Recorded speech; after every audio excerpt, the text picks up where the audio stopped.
Selamat pagi bosku, jumpa kembali bersama saya Cecilia dari Pilar Mas Investindo Sekuritas. Touch your heart, touch your profit. Nah, seperti biasa kita akan mulai saja nih market review kita hari ini, Selasa 22 Juni 2021 ini, yang bertepatan dengan hari ulang tahun Kota Jakarta yang ke-494 dengan episode Buka Semangat Baru. Maka dari itu jangan kemana-mana ya bosku, tetap di channel Pilar Mas Investindo Sekuritas. Touch your heart, touch your profit. Pionir Sekuritas Channel di Indonesia.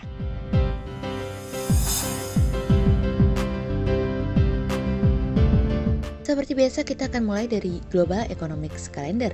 Ada berita dari US Chicago Fed Net Activity Index yang naik dari sebelumnya minus 0,09 menjadi 0,29. Kemudian ada dari China 1 year and 5 year loan prime rate yang tidak berubah di 3,85% dan 4,65%. Kemudian kita beralih ke corporate news. Ada berita dari PT Trisula International Tbk atau TRIS yang siapkan belanja modal 21,8 miliar rupiah di tahun ini dari kontan.co.id.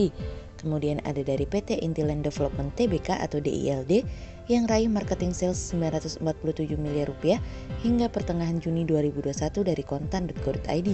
Kemudian ada dari PT Indosemen Tunggal Prakarsa Tbk atau INTP yang sampai Mei 2021 sudah serap capek sebesar 15% dari kontan.co.id. Kemudian pada perdagangan hari Senin tanggal 21 Juni 2021, IHSG ditutup melemah 10 poin atau 0,18% menjadi 5.996.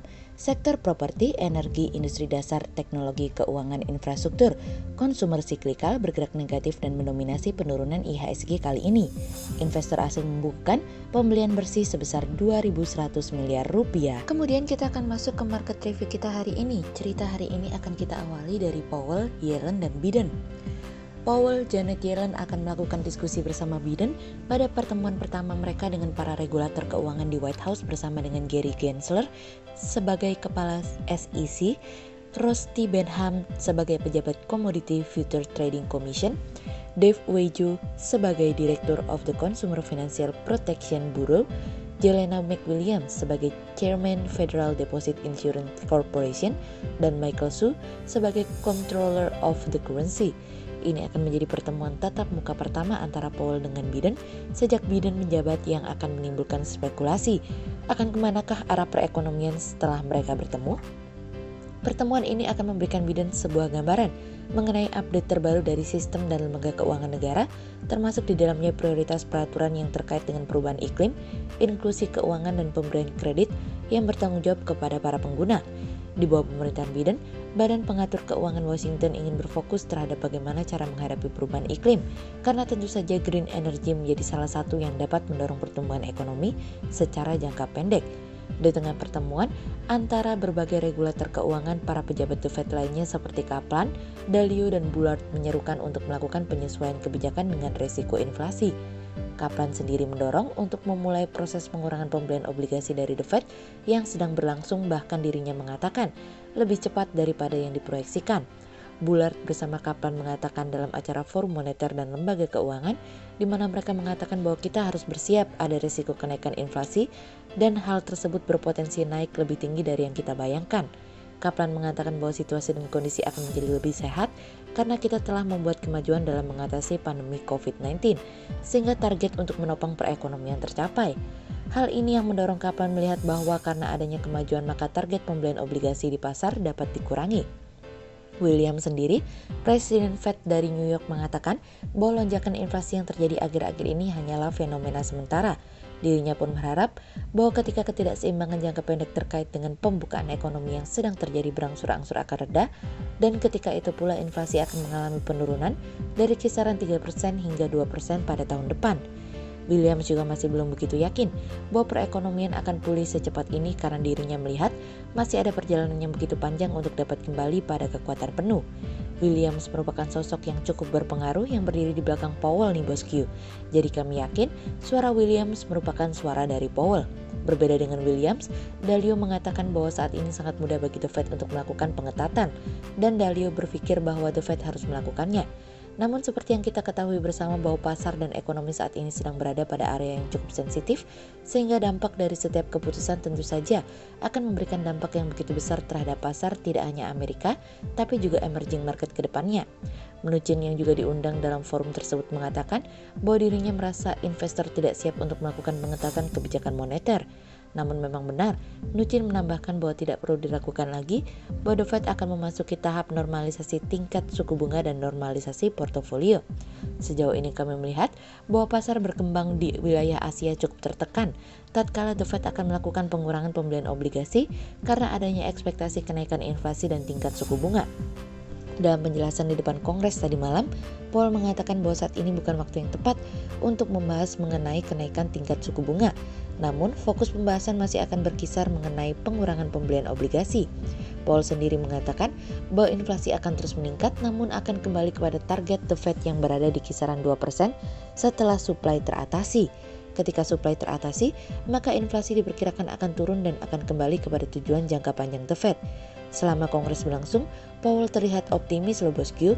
Pendapatan pekerjaan akan terus mengalami peningkatan dalam beberapa bulan mendatang karena vaksinasi terus meningkat, sehingga mengurangi beberapa faktor yang terkendala dampak dari pandemi COVID sebelumnya.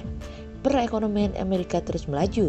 Bagaimana dengan kita yang masih berjibaku dengan COVID-19 yang disebabkan karena kita lengah menjaga protokol kesehatan? Yuk optimis namun realistis. Kemudian cerita selanjutnya datang dari pengendalian tanpa penegakan. Mungkin naiknya angka penyebaran virus corona dan naiknya okupansi rumah sakit memberikan dampak kekhawatiran pada pergerakan IHSG dalam satu pekan terakhir. Upaya antisipasi dari pemerintah yang bersamaan dengan vaksinasi masih menjadi prioritas pemerintah guna menghambat laju penyebaran. Diberlakukannya kembali pembatasan mobilitas diharapkan dapat menahan laju penyebarannya lebih luas, namun di lain sisi, pengetatan mobilitas dapat menjadi hambatan pada laju pemulihan. Pembatasan sosial diharapkan tidak menahan produktivitas pabrik yang saat ini masih berada dalam tren ekspansi. Namun tantangan dari turunnya permintaan dapat memberikan tekanan pada kebijakan pabrik dalam menjaga produktivitasnya. Pemerintah perlu lakukan evaluasi langkah serta kebijakan yang akan dilakukan. Hal tersebut bertujuan agar second wave tidak seperti first wave, sehingga pemulihan ekonomi di semester 2 tidak memiliki hambatan. Apabila pandemi semakin tidak terkendali, setidaknya hingga kuartal 3, bukan tidak mungkin pertumbuhan pada semester 2 masih berada di minus 0,5 hingga 1,5%. Berdasarkan data Mobility Google Index, terlihat mobilitas masyarakat untuk ruang terbuka publik meningkat tajam pada periode Ramadan dan Idul Fitri, bahkan telah melebihi tingkat mobilitas sebelum pandemi. Sejalan dengan itu, mobilitas masyarakat ke pusat perbelanjaan, taman hiburan, museum, dan bioskop juga telah kembali ke posisi sebelum pandemi, meski tidak setinggi mobilitas ke ruang terbuka publik. Kebijakan pembatasan sosial harus lebih ditegakkan, bukan hanya kebijakannya diumumkan saja, tapi penegakannya yang masih lemah menjadi cerminan komitmen dari pemerintah terhadap penanganan pandemi saat ini. Dan ini yang menjadi titik lengah bahwa ketika kebijakan tidak dikawal dengan ditegakkan oleh bantuan dari pemerintah, maka pengendalian COVID-19 mungkin hanya mimpi belaka. Sehingga berdasarkan technical analisa, kami melihat saat ini IHSG memiliki peluang bergerak menguat dan ditreningkan pada level 5.942 hingga 6.031. Hati-hati bosku, tingkat volatilitas di pasar masih tinggi. Perhatikan setiap berita yang akan terjadi pada hari ini. Keputusan akan melangkah kemana pengendalian COVID-19 akan menjadi titik utama. Memang benar kehadiran vaksin menenangkan, tapi melakukan vaksinasi membutuhkan waktu yang tidak sebentar. Berikut stock watch pilar emas hari ini ya bosku. Yang pertama ada dari Pegas, kemudian yang kedua ada dari PTBA, yang ketiga ada dari ICBP, dan yang keempat ada dari UNVR. Berikut dua saham yang kami analisa hari ini ya bosku. Yang pertama ada dari MRAT atau PT Mustika Ratu Tbk yang membukukan penjualan bersih senilai 88,59 miliar rupiah atau naik 30,10% dari periode yang sama di tahun lalu 68,09 miliar rupiah. Di semester 1 2021, perusahaan mampu membukukan kenaikan penjualan sebesar 30,10%, di mana penjualan tersebut ditopang segmen bisnis perawatan diri sebesar 62,73 miliar rupiah, kemudian diikuti oleh penjualan produk kesehatan sebesar 21,40 miliar rupiah, kosmetik sebesar 13,09 miliar rupiah, serta jamu dan minuman kesehatan sebesar 9,56 miliar rupiah.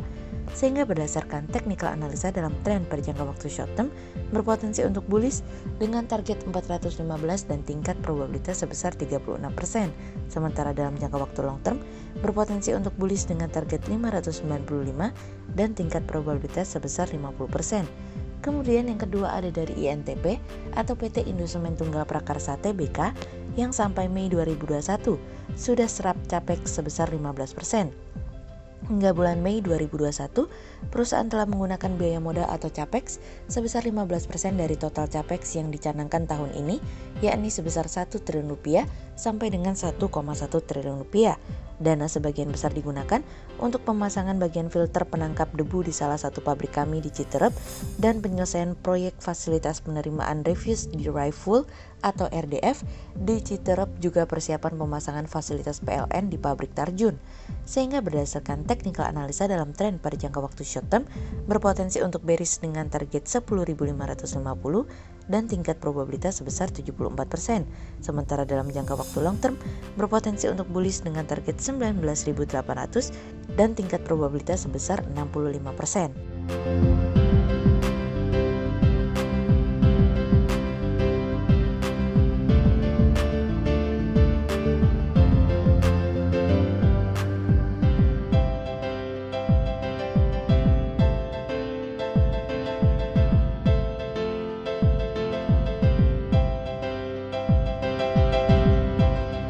Berikut kami akan menampilkan 40 saham pilihan dari Pilar Mas.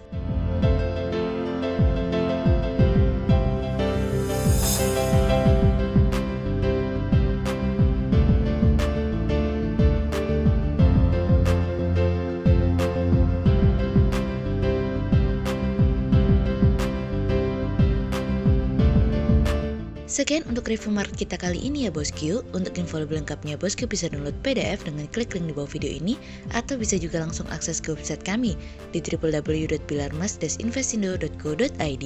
Dan jangan lupa untuk selalu jaga kesehatan buat para bosku ya. Kita akan bertemu lagi besok pagi untuk market review yang berikutnya. Jadi jangan lupa like, subscribe, dan tonton terus channel Pilar Mas Investindo Sekuritas. Touch your heart, touch your profit. Pionir Sekuritas Channel di Indonesia.